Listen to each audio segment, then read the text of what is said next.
Dr. Peter Jensen is an international authority on high performance. He shares his powerful insights on leadership and personal performance through dynamic presentations that draw on both the elite sport and corporate worlds. Peter's engaging and humorous style ensures that learning comes as a byproduct of having fun. See, many years ago, our organizations were very much like the game of football, and I'm going to use a metaphor, and I'm going to temporarily demote you to a male. In football, we have men, because the game is played by men. Women only get stuck in supportive roles, as they did in industry for many, many years. Now, in football, these men are standing around in the field. What are they waiting for? Help me out. What are they waiting for? Not the ball. Someone to call the play. Or as a woman said the other day, direction. They're men. Okay? So they're waiting for direction. Now, direction comes in one of three ways. Sometimes the quarterback, the leader on the field, has an actual speaker installed in his helmet. And he hears the coach say, call this play.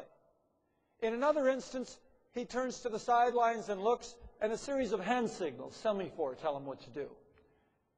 In a third instance, someone trots in and replaces someone and says, here's what the coach wants us to do. Now, do we want any creativity out of Corey here? Do we want Corey thinking out of the box? Do we want Corey saying, whoa, just a minute. I got a heck of a lot better idea than that.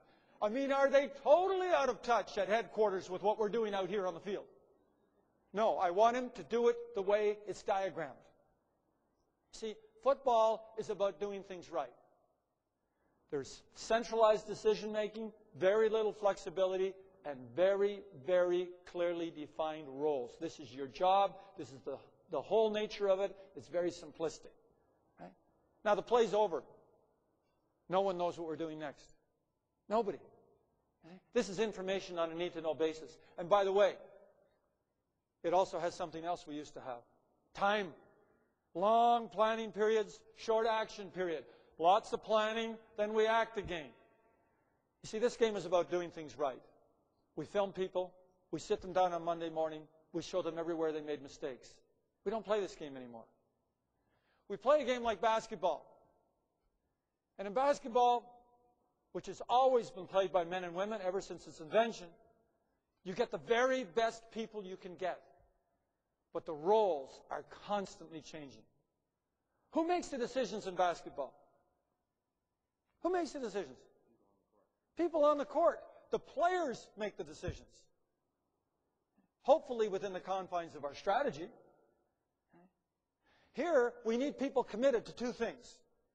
Being the very best that they can be and to carrying out our strategy. You see, here, information is power over people.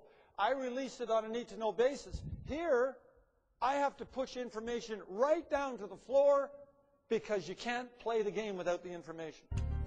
Peter is a top-rated instructor at Canada's Queen's School of Business, where he teaches in 6 executive education and degree programs, including the Queen's MBA, ranked the #1 MBA outside of the United States in 2004 by Business Week magazine. Robert Fritz, the musician and composer, captured this beautifully. He talked about the roads in Boston. He said, if you go to Boston, you find the roads go everywhere. And that's because they were designed by cattle. You know, hundreds of years ago, cattle walked the hills that were to become Boston. And in grazing on the terrain, cattle always take the path of least resistance, the easiest way.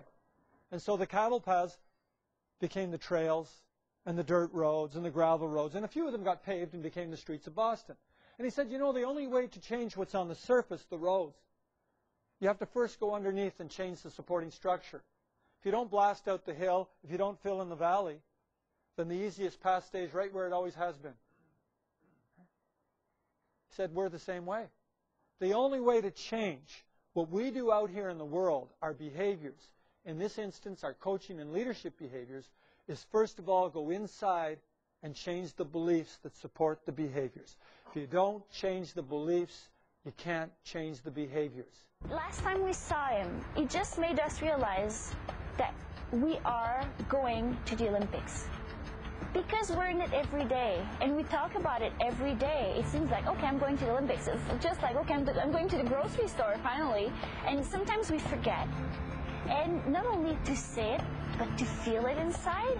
And it was so good. Like, he finished to speak, and we all had goosebumps, and I had tears in my eyes. And we just look at each other, and it's like, we're going to the Olympics. Peter's involvement with elite-level sport has been long and diverse. He has been to 5 Olympic Games with the Canadian team and has helped 20 Olympic medalists, as well as numerous professional and world-class athletes, perform at their best under intense pressure. In the athletic arena, where success is often fleeting, Peter has been a constant. Peter's sports experience makes his speeches highly memorable, as he draws on a wealth of relevant and exciting stories to make his concepts real. For 10 years, I had a tennis school in Toronto called the Toronto Tennis School. And one of the things that you say a lot of when you teach tennis is, watch the ball, watch the ball, watch the ball. And I had the good fortune to attend a clinic with Timothy Galloway, who wrote many years ago a book called The Inner Game of Tennis, and I changed forever how I taught tennis as a result of that workshop. Instead of telling people to watch the ball, I started asking questions about the ball. Questions like this. How high is the ball as it's coming over the net? What type of ball are you hitting? Look at the balls here. We got Slazengers, we got Dunlops. Yell out the kind you're hitting.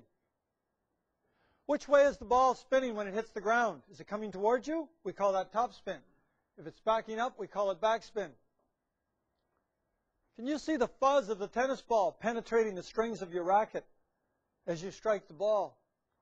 What do you have to do to answer these questions? You have to watch the ball in a way you have never watched balls before in your life. It is not the command, watch the ball, that focuses the attention. It's the question. Peter has appeared on CBC, CBS, ABC, and CTV to discuss both sports and business-related issues. Sports psychology has done the opposite. It's gone to the opposite end of the continuum. It said, what have elite performers done on the inside to perform so well on the outside? And by examining the mindsets of these people, we have learned a ton. And not just in sport, by the way. There are exceptional cancer patients. There are people who have a tremendous ability to harness their inner resources, who have greater resiliency. And in examining what these people do and transferring those to sport, we've learned a ton. And the other thing about sport, because these are really lifetime skills, the other thing about sport is it's the perfect laboratory, because everything is so easily measured. You know, the high jumper can tell you to 2 centimeters how her day is going. Like, we don't have that kind of clarity in life. And so when I make an intervention and an athlete tries it out, we know right away whether it worked or not and whether it might be a benefit to other people. Peter has been widely quoted in an array of print media. He is the author of the best-selling book, The Inside Edge, as well as several audio programs on coaching and personal high performance. He is also the founder of Performance Coaching Incorporated, one of Canada's most highly respected corporate training firms. Peter's speeches and seminars have helped many of the world's biggest and best-run companies across numerous sectors. In fact, 13 Fortune 100 companies have benefited from Peter's expertise. Peter made an invaluable contribution to our conference. His teachings and his manner of teaching created a deep impression on the participants, all of whom are leaders within their own organizations. The most critical aspect of my Olympic success was my work with Peter. Peter is a unique presenter, able to entertain, teach, and inspire simultaneously. His quick wit and keen sense of humor complement an amazing wealth of practical knowledge. Coaches have an incredibly strong developmental bias. They want to make other people better, and they can't help themselves. It's the way they are as human beings. And it is so strong in good coaches, it often reaches the point of almost ridiculousness. You see, I had some managers that did not want me to be as good as they are. I never had a coach that didn't want me to be better. See, coaching is about personal contact. It's about the awesome power of personal attention. I think one of the reasons that coaching is emerging as the dominant management style right now is because of the technological walls that we are building between people. The email, the voicemail, etc. I think people are thirsting for face-to-face contact, and that's where things happen. The fact of the matter is, people want to know how much you care before they care how much you know. Peter consistently leaves audiences inspired and eager to use what they have learned. His depth of understanding of human performance and the humorous, exciting, and accessible way in which he speaks ensures that your event will be both relevant and memorable. To book Dr. Peter Jensen, contact the agency that gave you this tape. Thank you. Merci.